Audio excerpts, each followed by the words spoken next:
Mifa production jabrani filɛbagaw ani Ondu TV filɛbagaw an ka foli bɛ aw ye ni aw ka farikolo ɲɛnajɛ kɛnɛ ale sigilen bi aw denkɛ n'aw balimakɛ fɛ Cheick Bukadari Magasuba ni kanubagaw bɛ wele ko Momosu a y'aw bisimila. An ka bi bakurubaw la an ka bakuruba fɔlɔ an bɛna an da don fɛn min handball la fɛn min ye trophée challenge trophée U20 ani U18 olu baaraw kan ka daminɛ anw fɛ Bamaliba la an bɛna an da don la.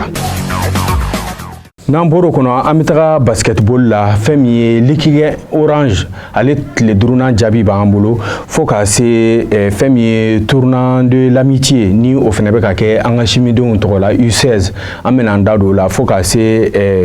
an ka dolantana dɔ bɛ yen nɔ nin wagati na n'ale tɔgɔ ye Adama Sanogo ale fana bɔra ka koba kɛ nansara la basketi sira fɛ an bɛna o fana da o tulo kan. O kɔfɛ fɛn min ye senadolatan ye an bɛna an da don an ka Aigle jɔyɔrɔw la bi an ka Aigle an bɛna kuma o kan kosɛbɛ n'an bɔr'o la fo ka se an ka championnat national ani fɛn min ye kunnafoni caman Europe kɔnɔna na ballontan sira fɛ an bɛna an da don bɛɛ la k'o di aw ma.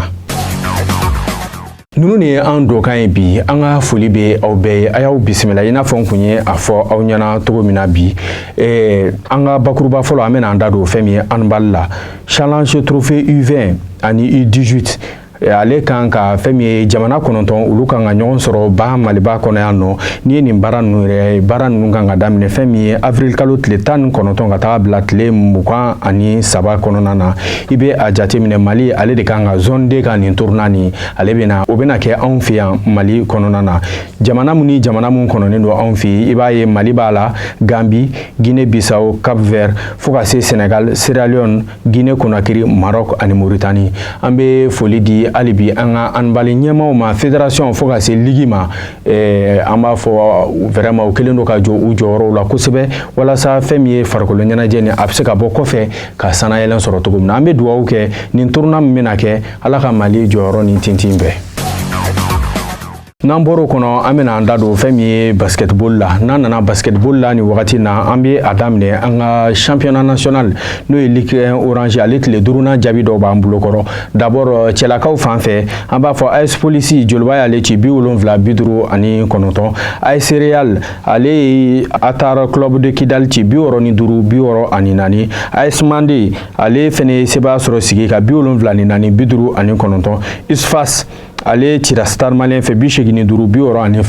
musolakaw fan fɛ fɛn min ye AS Police joliba AS ye sebaya sɔrɔ ale ka 62 o kɔfɛ AS Real ale cira Kalaban Sport Club fɛ 75 ani 8 fɛn min ye AS Commune 6 ale ye sebaya sɔrɔ CFM MDKI kan 66 ani 7 Isfas ale cira Stade Malien fɛ 88.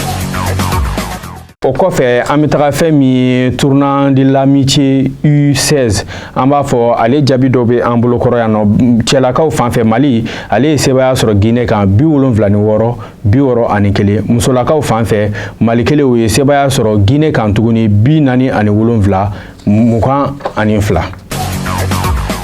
Comme n ye a fɔ an na cogo min na fɛn min ye NCA National Championship ale kɔnɔna na fɛn min ye Icon ni o ye tɔn ye anw ka dolantana yɛrɛ bɛ tɔn min na a tɔgɔ ye Adama Sanogo olu ye sebaya sɔrɔ tɔn kan tɔn min tɔgɔ ye Sanjeko Stade dolantan bana 76 ani 6 ani 9 ni dolantan yɛrɛ la anw ka cɛden n'o ye Adama ye a sera ka point 17 don rebond 10 a y'o kɛ wa ale yɛrɛ de taara ka kɛ nin finale ɲɔgɔn tɛ ɲɔgɔnmada ye o bɛ kɛ sababu ye a ka équipe u bɛ fɛn min u ka Inicia Coupe ale bɛ o duurunan sɔrɔ. N'an bɔra basketball kɔnɔna na nin wagati na an bɛna fɛn min ye an ka senadolantan na an b'a daminɛ an ka championnat national la n'o ye Ligue 1 Orange ale tile 13nan o jaabi dɔw bɛ an bolo kɔrɔ AS Police ni Stade Malien dɛsɛra ɲɔgɔn na funifu fɛn min ye AS Bakarijan ale ni USC Kita o bana 3 ani 1 COB ale ni joliba AS olu dɛsɛra ɲɔgɔn na funifu AS Black Star ale ni US Buguni u dɛsɛra ɲɔgɔn na 1 ni 1 Binka FC ni LCBA fɛnɛ dɛsɛra ɲɔgɔn na 1 ani 1 ASCO Isfas o bana fo ani fo fɛn min ye Yelen Afe ale ni Yelen bɛ ɲɔgɔn sɔrɔ AS Real ale bɛ 11 créateurs bisimila. N'an bɔr'o kɔnɔ an bɛ don fɛn min ye musolakaw ka championnat fɛnɛ la n'o ye Ligue 1 Orange ale Caridasi an b'a fɔ o tile fɔlɔ olu fɛnɛ fɛnw bɔra ka ban. Super Lion ale ni Isfasi bɛ ɲɔgɔn sɔrɔ, AS Mandé ale ni AS Real olu bɛ ɲɔgɔn sɔrɔ. N'an bɔr'o kɔnɔ nin wagati na an bɛna kuma fɛn min ye an ka dege karamɔgɔ kan n'o ye an ka U17 ka dege karamɔgɔ ni a tɔgɔ ye Sumayila Kulubali. Sumayila an ye ale ka entretien dɔ sɔrɔ, entretien min kɔnɔ a y'i da don fɛn caman na. A kumara fɛn min ye bi an ka dolantanakɔrɔ formation minnu bɛ ka k'u u kan ani a yɛrɛ ye fɛn min ye licence CAF B a ye o sɔrɔli min kɛ ani a bɔra ka labɛn min kɛ fɛn min ye CAN min kan ka kɛ Algérikaw fɛ yen nɔ n'o ye U17 a kan ka kɛ Algérie 2023 a ye ɲɛfɔli kɛ o ka labɛnw fɛnɛ kan. Sumayila Kulubali ale ye fɛn min sɔrɔ an ka tugu lajɛ. Ne ka licence B CAF n taara kɛ Mauritanie. Bon vraiment a démarche la n bɛ fédération président remercier n'o ye Bavier parce que depuis tant d'années ne tun bɛ nin licence nɔfɛ. Bon dɛmɛcogo tun tɛ n na. Mais n nana n jigi kɛ a ye vraiment a wulila. A yɛrɛ ye téléphone ta a ye fédération caman wele. Kɛra n sigilen ɲɛna ani CAF mɔgɔw wele. Comment dirais-je, n bɛ se ka n ka anciens joueurs dɛmɛ parce qu'ils ont joué le grand niveau mais ils sont bloqués. Bon a y'o kuma ninnu fɔ et puis Ala nana n'a ka na ye. Un jour a ye n wele bon k'a ye formation licence B sɔrɔ n ye Mauritanie ko n ka prêter ko n bɛ taa yen. O kɛra Coupe du Monde yɛrɛ daminɛ kuma la. Bon vraiment kow nana ten. Vraiment a yɛrɛ ye n wele ka billet ci n ma yɛrɛ, a yɛrɛ de ye billet ci n ma. Mɔgɔ ma ci n ma dɛ, a yɛrɛ de y'a billet ci n ma. Et puis voilà k'a bɛɛ ta en charge la. N taara Mauritanie, j'ai pas payé un franc. Hôtel, déplacement, la licence, c'est la fédération malienne et puis coopération avec la Mauritanie, o de nana n'a sababu ye. Vraiment n bɛ fédération remercier et puis voilà avec le président sur ces démarches là ka anciens joueurs dɛmɛ vraiment. O kɔfɛ an bɛ to fɛn min ye an ka égliw ka kunnafoni na nin wagati na an bɛna an b'an da don fɛn min ye u ka groupe kɔnɔna na an b'a fɔ Mali fɛn min ye tile 4nan o tɛmɛnen kɔ éliminatoire CAN Côte d'Ivoire 2023 la Mali bi ale bɛ jɔyɔrɔ fɔlɔ la a ka groupe kɔnɔ match 4 a ye kuru 9 sɔrɔ a ka faranga ye 7 ye Congo bɛ tugu a la kuru 6 match 4 a ka dɔbɔ ye 3 ye o kɔfɛ Gambie bɛ tugu ale la kuru 6 match 4 kɔnɔ a ka dɔbɔ ye 1 fɛn min ye Soudan ale bɛ tugu la kuru 3 a ka dɔbɔ o ye 3 ye i bɛ a jateminɛ an ka églibaw yɛrɛ olu kan ka don dolantan na fɛn min ye mois de juin kɔnɔnaw na tile 5nan ni tile 6nan an bɛ dugawu kɛ sebayaw Ala ka se k'o nɔgɔya an ka églibaw ye. N'an bɔra o kɔnɔ an bɛna fɛn min ye hali bi an ka équipe nationale la an ka U23 u bɔlen ka baaraba kɛ baaraba min kɔnɔna na an y'a ye tagali la Sénégal kun ye Mali ci 3-1 seginni na u ye Sénégal lajɔ ka 3-0 k'a la nin koba nin kelen kɔ an b'a fɔ an ka équipe ale qualifiera ka taga fɛn min ye Maroc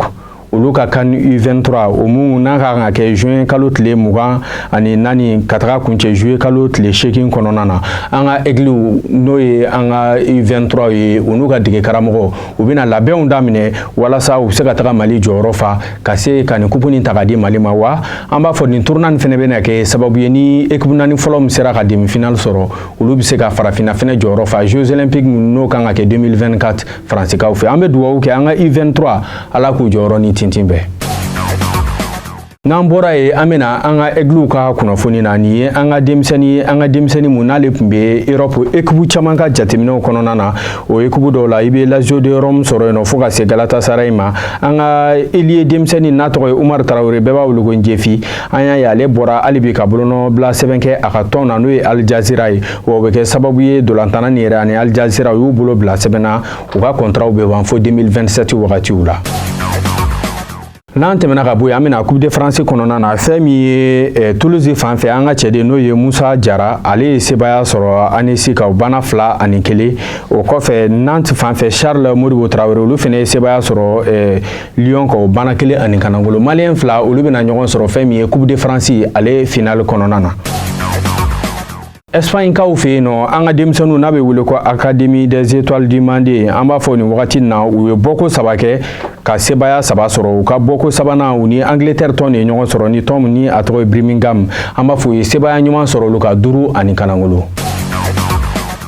Ni ye kunnafoni duman ye an ka attaquant ni a tɔgɔ ye Ibrahima Kone Ibra an b'a fɔ ale fɛnɛ a wulilen kɔ a ye celu sɔrɔ ka don dɔgɔkun kɔnɔ an b'a fɔ a ka tɔn yɛrɛ u cira Lille fɛ 3-1 ale yɛrɛ donna fɛn min ye sanga 74 na sanga 77 na a ye a ka équipe ka bini kelen sɔrɔ ka don nin kun ye France ka Ligue 1 ale tile 29 kɔnɔna na. An bɛ a kuncɛ fɛn min ye coupe arabu la an ka attaquant kura ni a tɔgɔ ye Abubakar Traoré Bɛnkɛ an b'a fɔ ale bɔra ka doublé kɛ nin dɔgɔkun kɔnɔna na doublé min na a ye bi don fɛn min ye sanga 40 ani sanga 60 wagatiw la u ni tɔn tun bɛ ɲɔgɔn na tɔn ni o tɔgɔ ye Yemenite Fiman dolantan yɛrɛ banna 4 ani kanangolo. Alibi an bɛ to Aigle ka kunnafoni na an b'a fɔ FIFA ale a ka jɔyɔrɔ kow bɔ nin wagati na n'i y'a jateminɛ Mali ani Gambie ka défaite kɔfɛ Mali ale ye jɔyɔrɔ 2 perdi o de la fɛn min ye farafinna jɔyɔrɔ 12 fɔlɔ n'i y'o jateminɛ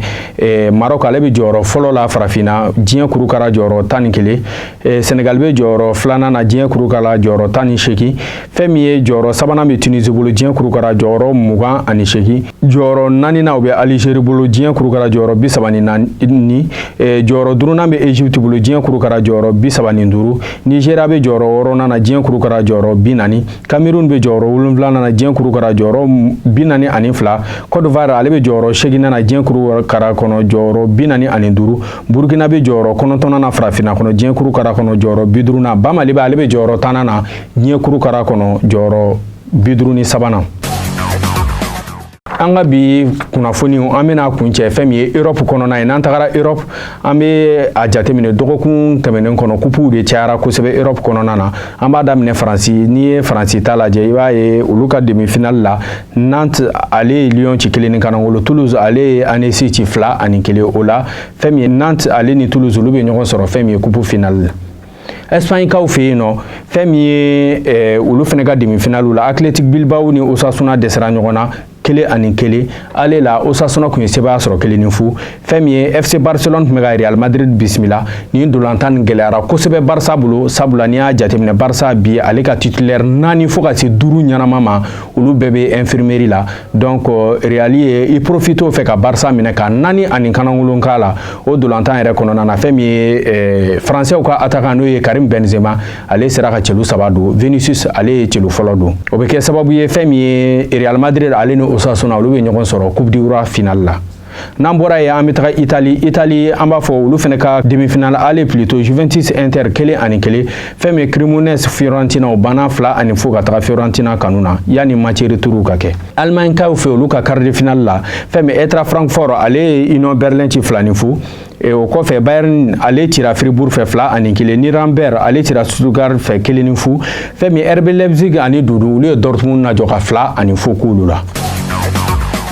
Ni ne kɛra Outlook garisɛgɛ ye bi fɛn min ye dolantan kunnafoniw na an bɛ foli di aw ma ni Ala ye wagati wɛrɛw yira an na jaabiw dafalen aw bɛ n'u sɔrɔ aw k'an bɛn.